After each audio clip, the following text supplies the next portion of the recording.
Nexus 3 mashinasini olib kelishdi. Bularda mashina benzinda ekan, ozgina svetofor turganlarida, xolosda turganda mashina detonatsiyasi bor ekan, ozgina qaltirab turar ekan. И оборот слишком pasayib ketgan, sababi zaslonka to'lib ketgan.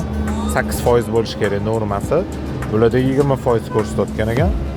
Xo'p, svichalar kuyib ketgan. Va shu o'ta yomon darajada kuyib ketgan. Yangi svichalar qo'yib, yangi svicha qo'yiladi, yangi 4 ta mushtuk qo'yiladi. Motorga programma qilib beriladi.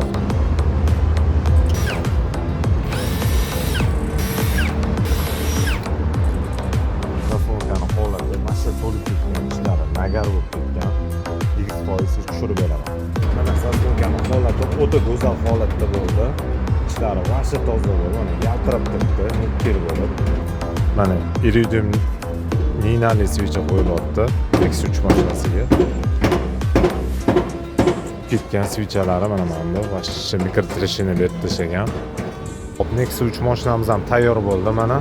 Bularda zaslonka tozalandi, iridium svicha mushtuk qo'yildi и motor programma qilib berildi. Tortishlari, ishlashlari vaqti zo'r bo'ldi.